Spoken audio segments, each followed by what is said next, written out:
Hey guys, Ken Smith, KenSmithFishing.com. Welcome to Zavala World Headquarters here, KenSmithFishing.com. It is the Sunday, should be the final day of the FLW Tour, and they have postponed due to wind. And I also chose to not fish today.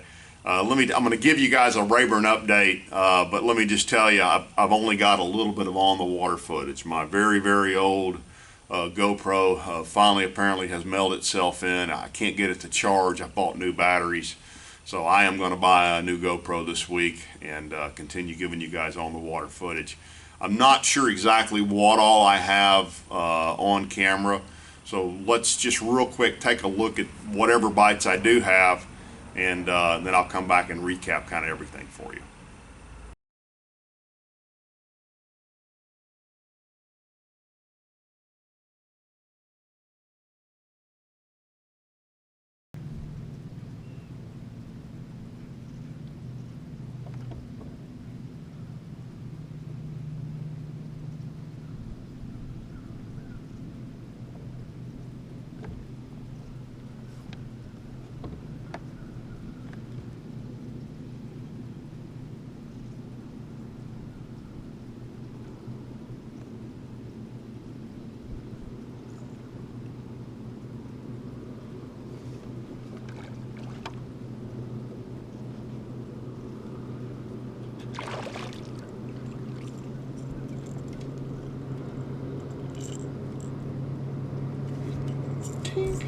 Working that trap so slow. Good fish though.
Okay, so that's the bites I had, and I'm not sure, again, I'm recording this well before I edit it. You're going to hear a lot from the tour guys this week talking about inside edge or an inside grass line edge. And I had actually gotten a couple of emails last week from guys asking exactly what an inside grass line edge is. So I shot a video on the water yesterday with my handheld camera that I do know is good. So let's take a quick look at that video, and then I'll come back and tell you a little bit about what I saw, and again, the few fish I got on camera, but also I saw a couple of the FLW Tour guys. So let's take a break right here, and here's what an inside grass line is. I've gotten a number of emails, guys asking about what an inside grass line, exactly what that means. And you're going to hear about it a lot at the weigh-ins the last couple days, and today and tomorrow in the FLW tournament here on Rayburn. And the inside grass line is this. So what I've done here, by the way, is I've gone into my settings. Now, I have not offset the water level right now, even though it's 10 feet high, but I just wanted to give you a sense of this. So I have highlighted 16-foot highlight depth with a range of 5, so 11 to 21 feet, and that's about the range the grass is right now. So if you will, what I've done is I have highlighted everywhere that there should be grass, 11 to 21 feet. And what you'll see is, of course, that means a lot of these pockets are grassed over. So where I'm showing you right there would have been 19 feet. It's probably now 29 feet, but nonetheless, that is the inside grass line. Now, unfortunately, the MapQuest, the Lake Master map will not go up on the bank when you offset the water level. But basically, what you got is on the old bank line, you've got bushes, and then of course behind the old bank line, you have hard timber. Between the bank line and that inside grass line, so that's the inside grass line. Between those two is where you have either clay, mud, or sand. You'll have hay grass. You might have some duckweed, and you also will have just bare bottom and pad stems. And so what a lot of these guys are doing is, since that inside grass line's 9 to 13 feet according to where you are, they're just going up and down those inside grass lines, and a lot of them are setting their boats up inside the grass line and fishing that bare stuff down through there. So some of them have found those fish in the pad stem, some of them have found them in hay grass. They're just kind of finding them all different ways, but this is so deep now compared to what it usually is. Usually those fish would be out here in the middle of the drains in that 12 to 16 feet of water, but right now those drains are so deep it's pushed them up even shallower, and why a lot of these guys are whacking them, and also why a lot of and I'm going to say us locals, because I'm struggling a little bit right now as well, why a lot of us are struggling. So hope that's helpful, guys. Okay, so that's what these guys are fishing. My fish catches you saw, I'm pretty sure I got a trap bite on video. That actually is not an inside grass line fish. That fish is just at the back end of a drain where the grass is starting to taper off. It might have been behind the grass, but my sense is it was out over the grass.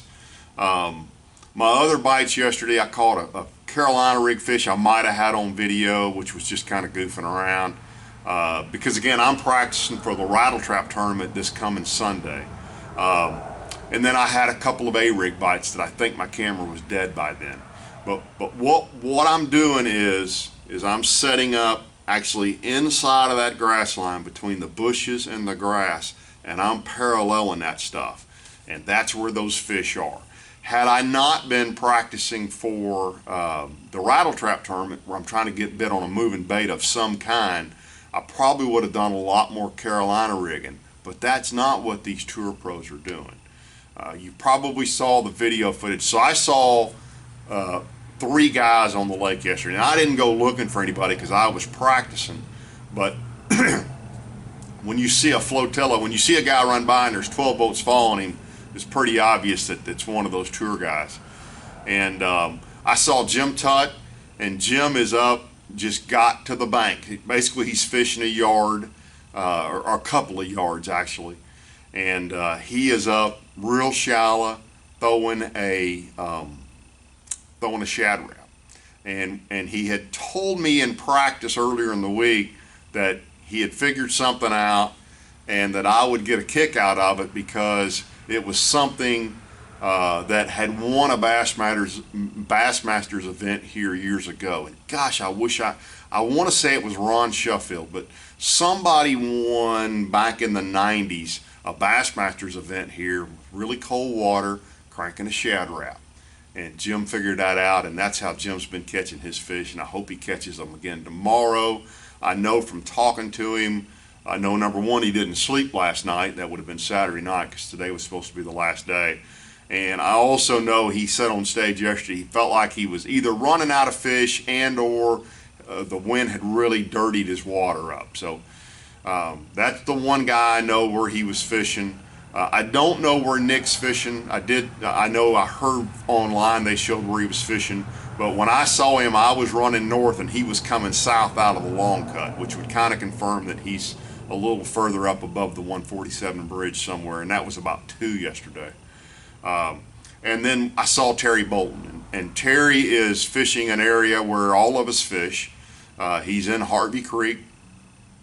And he's just in the mouth of one of the big drains in Harvey Creek. But what's different, I have fished 50 yards from where he's fishing, but what's different is I've always fished the grass line or the outside grass line through there because there's really normally not any water where he's fishing. He is setting up inside that grass line, throwing to the buckbrush, and it looked like he has a cast. I was fishing 500 or 600 yards away from him, but I could see him, and I saw him catch and/or cull 2 or 3 fish with 20 boats just piled on top of him right there. And he would throw, it looked to me like, so a buddy of mine is running the camera boats. I pulled up and talked to him for a few minutes too. It looks like he's throwing probably a DT16 type of a bait. I know he's a Rapala guy. And then he would also flip over and throw a big spinnerbait or a spinnerbait. I don't know that it was a big spinnerbait. I never got that close to him.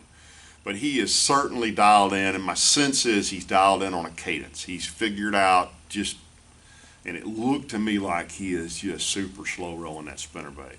But until this water either warms and those fish go to the hardwood, or cools, or drops and they start pulling back out, that inside grass line is going to be the player down here. Now, I will also tell you, so I had a couple of FLW Tour guys stay here at the house this week, and one of them told me that after the second day, there was quite a bit of tank talk. So those guys are weighing their fish of some heavy teens and maybe even a low 20-pound bag of guys flipping wood in the lake. So there's some fish have transitioned up to the buckbrush. And of course that's going to be so much fun and difficult when that actually happens. Other techniques I heard, there was some drop shotting going on, quite a bit of Carolina rigging, a lot of cranking. Apparently in practice they really caught them good out over the tops of the grass. I think that bite got tougher on them during the tournament, but a lot of guys caught that. I even heard of a guy flipping a flutter spoon, and it might have been Scott Martin, but don't quote me on that, but he was flipping a flutter spoon and ripping it out of the grass. And this all came from one of the camera guys who was riding with my buddy, actually the big camera guy with FLW, and I'm sorry I don't remember his name, but there's just a lot of techniques. But I'll also tell you, and you could see this from all those guys that I interviewed before, and we guessed at the weights as to what it would take to make the cut, 30, 10, and win. They were all wrong, and they were all well light. It took over 31 pounds to make the cut to fish the third day, and I apologize. I'll put in here right here what it took to make the 3-day cut, and I'll give you sort of what our consensus guesses were. And I think it's exactly what we said it was, and it was in the prior video. The local guys were struggling a lot more than some of the tour guys. And to be real honest, though, if you look at these weights, yeah, there's a couple of guys smashing them. There's a lot of guys that struggle. I mean, there's a lot of guys that caught 15 to 20 pounds that normally can catch them anywhere, and especially down here on the #1 bass lake in the country. So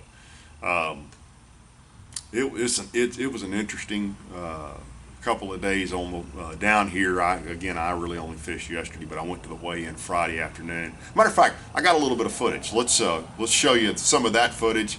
And I also got a chance to spend a few minutes with a couple of guys, Tom Reddington and Dakota Ebare, talking to them about what they would like to do over. Now, by the way, Tom made the top 30 cut, but he didn't make the top 10 cut. So let's take a look at that footage. That's some interesting stuff. Here we go.